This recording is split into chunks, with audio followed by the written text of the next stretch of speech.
Imaginez que vous portez un diamant brut, non taillé. Il peut avoir du potentiel, une beauté cachée qui attend d'être révélée. Mais pour briller véritablement, il a besoin d'être raffiné, soumis à la pression et à la chaleur intense de la torche de découpe. Lorsque Dieu choisit quelqu'un pour un but spécial, c'est souvent comme ce diamant. Avez-vous déjà ressenti que votre vie était sous une pression immense, comme si vous étiez raffiné par le feu? Cette vidéo explore l'idée que la souffrance n'est pas une punition, mais une préparation. Nous examinerons les histoires des élus et découvrirons comment les épreuves peuvent vous transformer en un reflet rayonnant de la gloire de Dieu. Je vais également diriger une prière puissante avec vous, au nom redoutable de Jésus. Alors, restez avec nous jusqu'à la fin de la vidéo et soyez ouverts pour accueillir ces bénédictions dans vos cœurs. Être choisi par Dieu pour une mission spéciale est un honneur incroyable.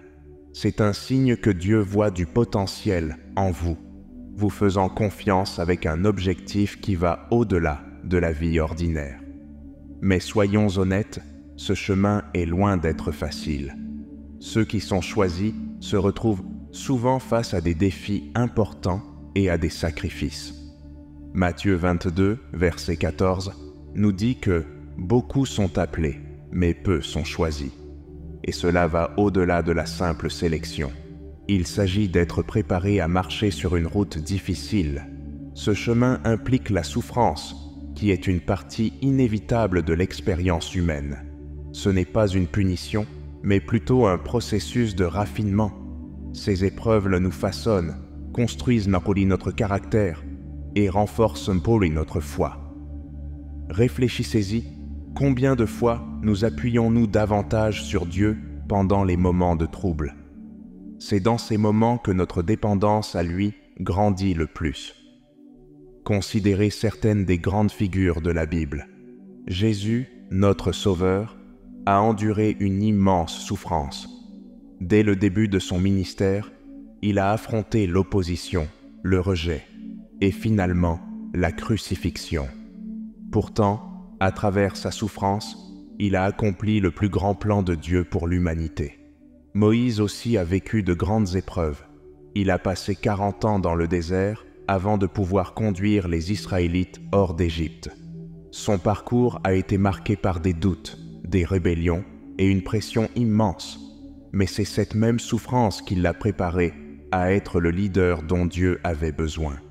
Jacob, une autre figure grandiose, a lutté avec Dieu, a fait face à la trahison familiale et a enduré des années de difficultés avant de pouvoir comprendre son rôle dans le plan de Dieu. Ces histoires nous montrent que la souffrance n'est pas un signe d'abandon par Dieu, mais plutôt une indication que nous sommes sur un chemin de dessein divin. C'est à travers ces épreuves que nous apprenons l'humilité, la résilience et le leadership. Alors, mes amis, pourquoi ceux qui sont choisis par Dieu font-ils souvent face à plus de souffrances que les autres? Cette vidéo explorera 6 raisons à cela. Mais avant de plonger dans ces raisons, rappelons-nous que la souffrance n'est pas la fin de l'histoire. Ce n'était qu'une partie du voyage qui nous façonne en ce que nous sommes destinés à être.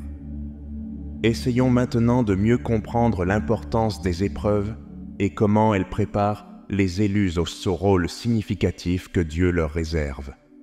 Numéro 1, raffinement du caractère et développement de l'humilité.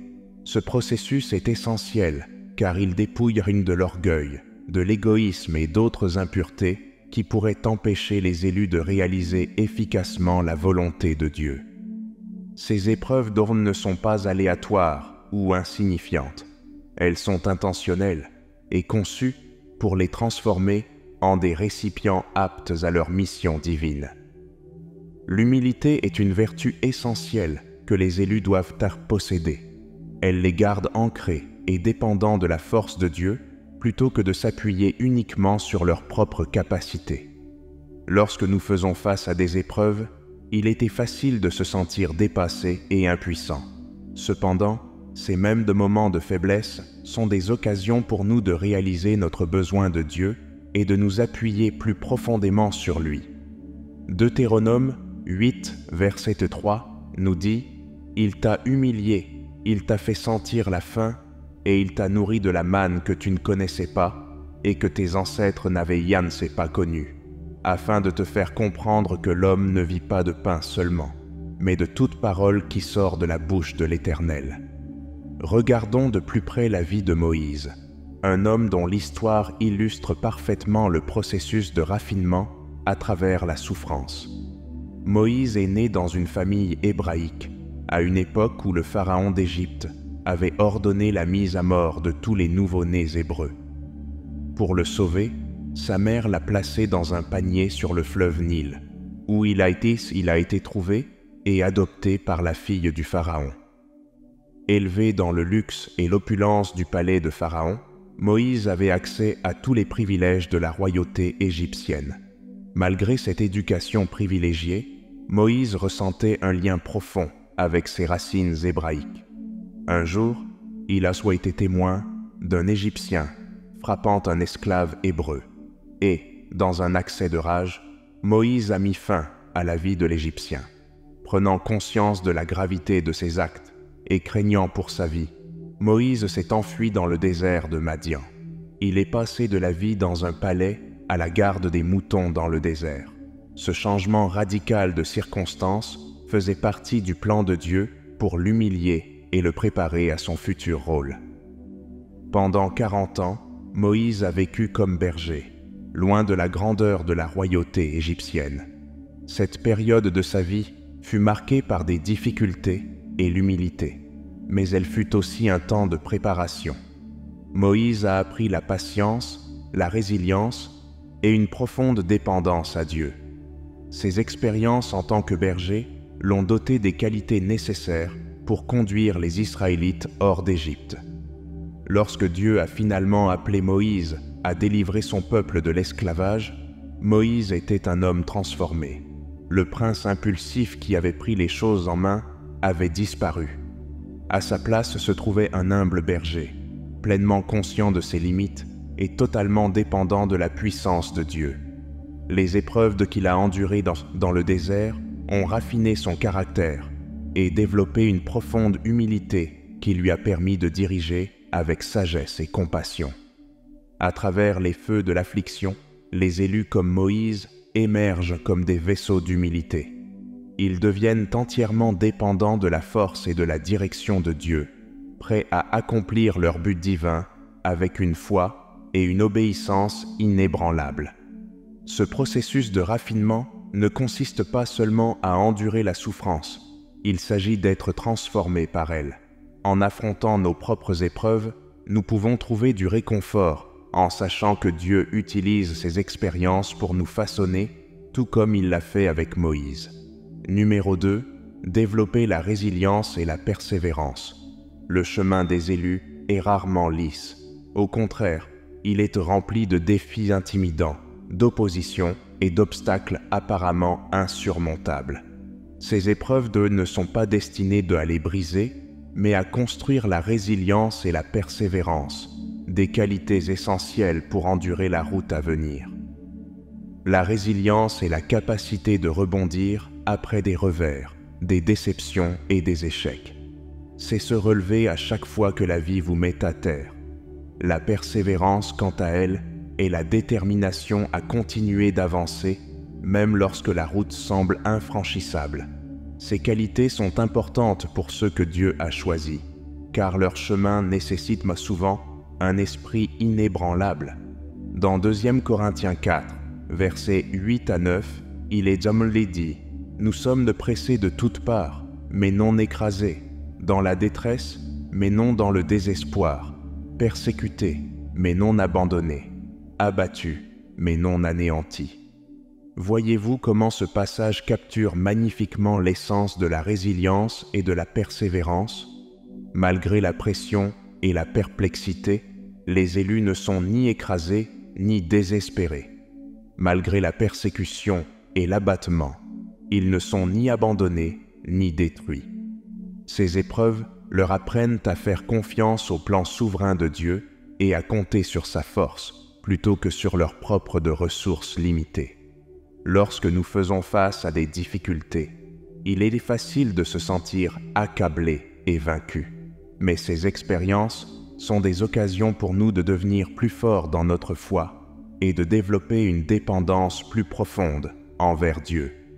À travers des épreuves et des tribulations répétées, les élus apprennent des leçons inestimables sur la confiance et la foi. Ils comprennent que leur propre force est insuffisante et qu'ils doivent s'appuyer sur la puissance de Dieu. Ce processus les équipe pour les tâches qui les attendent et les prépare aux défis futurs. Chaque échec devient une pierre angulaire, chaque déception une leçon de foi. Outre la préparation des élus pour leur mission, cette résilience et cette persévérance servent également d'inspiration pour les autres. Voir quelqu'un endurer de grandes épreuves avec une foi inébranlable peut être incroyablement encourageant. Cela démontre la puissance de la résilience et l'importance de persévérer face aux difficultés. Lorsque d'autres sont témoins de cette démonstration de force pure, cela renforce leur propre foi et les encourage à faire confiance au plan de Dieu, peu importe la difficulté du chemin. Prenons l'exemple de l'apôtre Paul, qui a affronté de nombreuses épreuves tout au long de son ministère. Il a fait naufrage, a été battu, emprisonné et persécuté. Pourtant, il n'a jamais vacillé dans sa mission.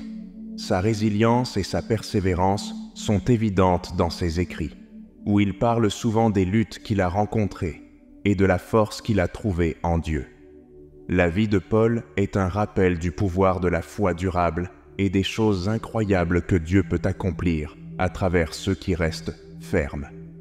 En réfléchissant à ces exemples, souvenons-nous que nos propres épreuves nous façonnent de manière similaire. Les défis auxquels nous faisons face ne sont pas sans but. Ils sont conçus pour bâtir notre caractère, renforcer notre foi et développer la résilience et la persévérance nécessaires pour accomplir notre but divin. Numéro 3. Approfondir la confiance et la dépendance à Dieu. Lorsque nous faisons face à la souffrance, cela enlève l'illusion de l'autosuffisance, nous laissant sans autre choix que de nous appuyer sur la guidance, la provision et la protection de Dieu. C'est un processus d'humilité, mais c'est à travers cette humilité même que nous apprenons à abandonner nos vies et nos plans à la volonté divine de Dieu. Considérer les défis écrasants et les circonstances qui semblent hors de notre contrôle. Ces moments nous obligent à nous appuyer entièrement sur Dieu. C'est dans ces moments de détresse que nous comprenons la profondeur de la sagesse de Dieu et son timing parfait. Nous ne comprenons pas toujours pourquoi les choses se passent de la manière dont elles se déroulent, mais apprendre à faire confiance au fait que Dieu a un plan plus grand fait toute la différence. La Bible nous dit dans Proverbes 3, versets 5 à 6, « Confie-toi en l'Éternel de tout ton cœur, et ne t'appuie pas sur ta sagesse. Reconnais-le dans toutes tes voies, et il aplanira tes sentiers. » L'un des exemples les plus profonds de cette confiance et de cette dépendance à Dieu est l'histoire d'Abraham et de son fils Isaac. Abraham, qui avait longtemps désiré un enfant, fut finalement béni avec Isaac dans sa vieillesse. Et Isaac n'était pas seulement un fils, il était le fils par lequel Dieu avait promis d'établir une grande nation. Imaginez la joie d'Abraham et l'espoir qu'il plaçait dans l'avenir d'Isaac. Mais ensuite, Dieu demanda à Abraham de faire l'impensable, de sacrifier son fils bien-aimé. Malgré l'énormité de cette demande, Abraham obéit. Il emmena Isaac dans la région de Morija, comme Dieu l'avait instruit. Le voyage dut être rempli de tourments intérieurs pour Abraham, mais il ne vacilla pas. Arrivé sur place, il était prêt à accomplir l'acte, faisant entièrement confiance au plan de Dieu, même s'il semblait contredire la promesse que Dieu lui avait faite. Mais avant qu'Abraham ne puisse exécuter l'acte, Dieu intervint, fournissant un bélier à sacrifier à la place. Cette épreuve de foi prouva la profonde confiance d'Abraham en Dieu, montrant qu'il était prêt à tout abandonner, même son fils le plus précieux, à la volonté de Dieu. Cette histoire nous montre que, même face aux demandes les plus inimaginables, notre foi et notre dépendance à l'égard de Dieu doivent rester solides. À travers de telles épreuves, les élus apprennent à faire confiance au plan supérieur de Dieu, comprenant que ses voies sont plus élevées que nos voies. En approfondissant la confiance et la dépendance envers Dieu, les élus deviennent des témoignages vivants de la puissance de la foi. Leur parcours inspire les autres à abandonner l'autosuffisance et à embrasser pleinement la souveraineté du Tout-Puissant. Lorsque les autres voient comment les élus naviguent à travers leurs épreuves avec une foi inébranlable, cela sert de rappel précieux de la fidélité de Dieu et de l'importance de lui faire confiance. Numéro 4. Cultiver la compassion et l'empathie. Lorsque les élus vivent des douleurs profondes et des épreuves difficiles, ils développent un sens profond de la compassion et de l'empathie pour ceux qu'ils sont appelés à aider. Cette souffrance les équipe pour servir avec une plus grande sensibilité et compréhension.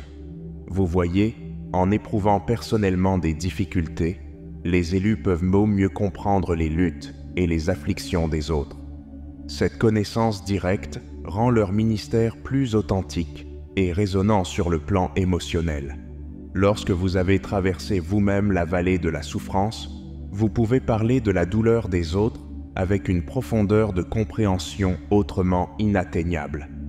Dans 2 Corinthiens 1, versets 3 à 4, il est dit « Béni soit Dieu, le Père de notre Seigneur Jésus-Christ, le Père des miséricordes, et le Dieu de toute consolation, qui nous console dans toutes nos afflictions, afin que nous puissions consoler ceux qui sont dans quelque affliction par la consolation dont nous sommes nous-mêmes consolés par Dieu. » Cette compassion et cette empathie permettent aux élus de se connecter avec des personnes de tous horizons. Ils peuvent offrir du réconfort, de l'espoir et une compréhension authentique de la douleur des autres. Pensez à quel point il est réconfortant de parler à quelqu'un qui comprend vraiment ce que vous traversez. C'est différent, n'est-ce pas? Cette connexion est un outil puissant dans le ministère, permettant aux élus de tendre la main aux brisés et aux souffrants, avec la même tendresse et grâce qu'ils ont reçue du Seigneur. Considérez comment cela se manifeste dans la vie réelle.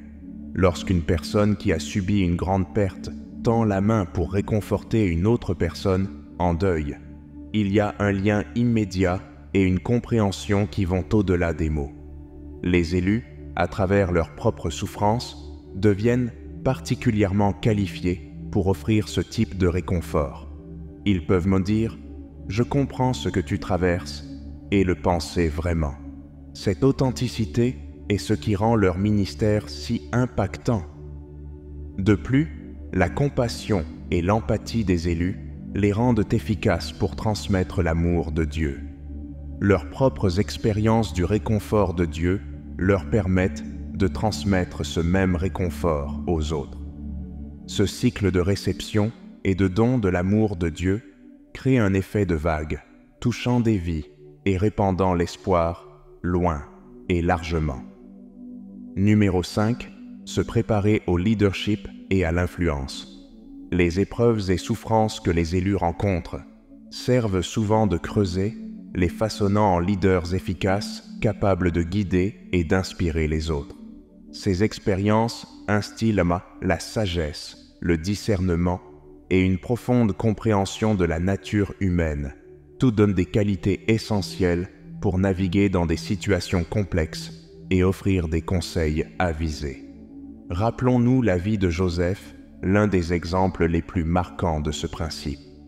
Joseph était le fils préféré de Jacob, ce qui suscita la jalousie parmi ses frères. Leur envie les poussa à le vendre en esclavage, où il fut emmené en Égypte. Malgré cette trahison, Joseph resta fidèle à Dieu. En Égypte, il servit fidèlement dans la maison de Potiphar, mais ses épreuves étaient loin d'être terminées. Il fut confronté à de fausses accusations de la part de la femme de Potiphar, ce qui le conduisit à l'emprisonnement.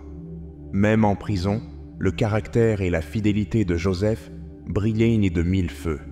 Il interpréta les rêves de l'échanson et du boulanger de Pharaon, ce qui lui donna finalement l'opportunité d'interpréter les propres rêves troublants de Pharaon.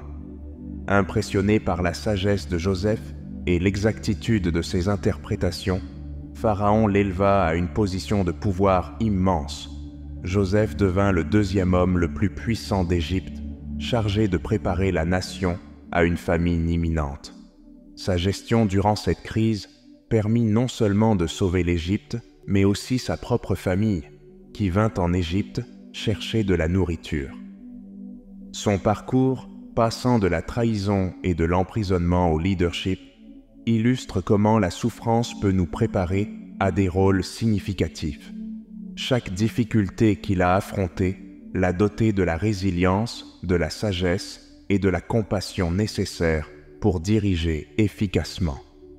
La capacité de Joseph à pardonner à ses frères et à reconnaître la main de Dieu dans son parcours témoigne de sa profonde compréhension et de son leadership divin.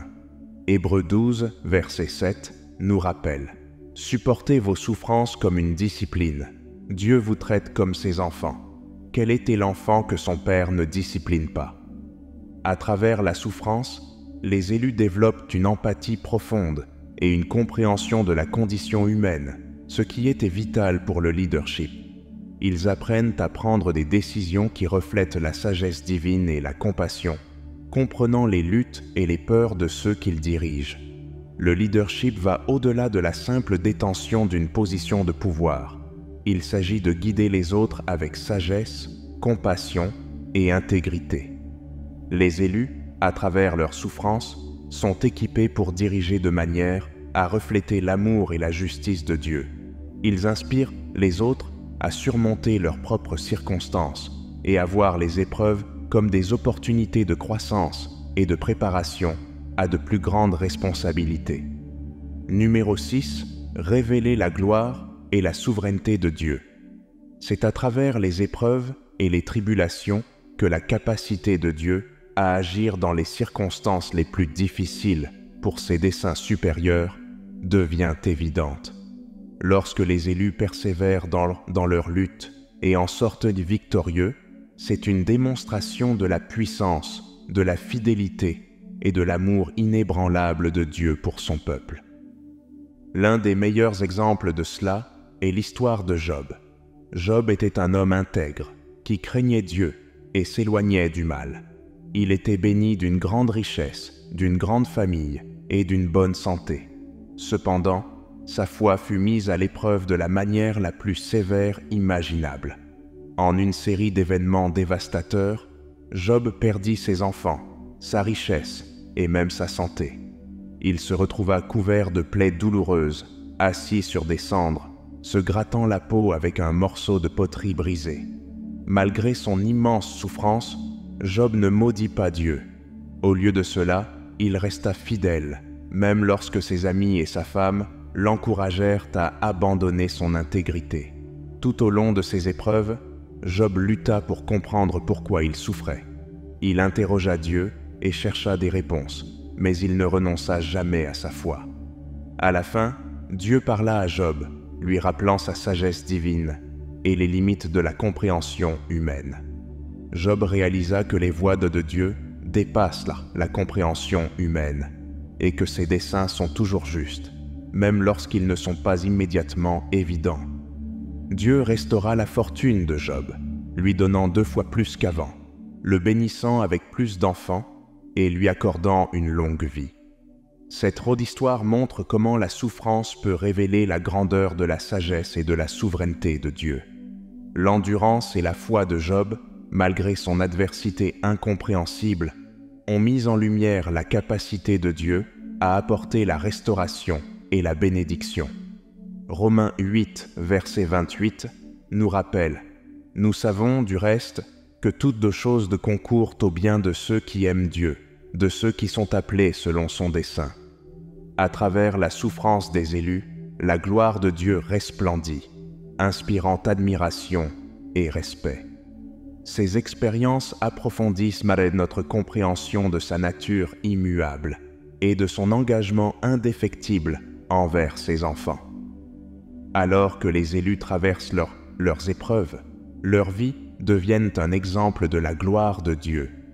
Lorsque nous assistons à leur parcours, nous sommes rappelés de l'incroyable puissance et fidélité de Dieu. C'est à travers ces histoires que nous voyons la réalité de la présence de Dieu et sa capacité à faire concourir toutes choses au bien. Alors, mes amis, alors que nous affrontons nos propres défis, souvenons-nous que notre souffrance n'est pas vaine. C'est une opportunité pour la gloire de Dieu de se manifester dans nos vies. En endurant avec grâce, résilience et une foi inébranlable, nous pouvons devenir des exemples vivants de la puissance et de l'amour de Dieu. Maintenant, à tous ceux qui entendent ma voix, poursuivons le réconfort et les conseils que seul notre Seigneur peut offrir. Je vous encourage à vous unir à moi pour exprimer nos espoirs, nos préoccupations et notre gratitude envers celui qui écoute, avec un cœur miséricordieux. Priez avec moi pour accueillir la grâce qui accompagne cette prière sincère.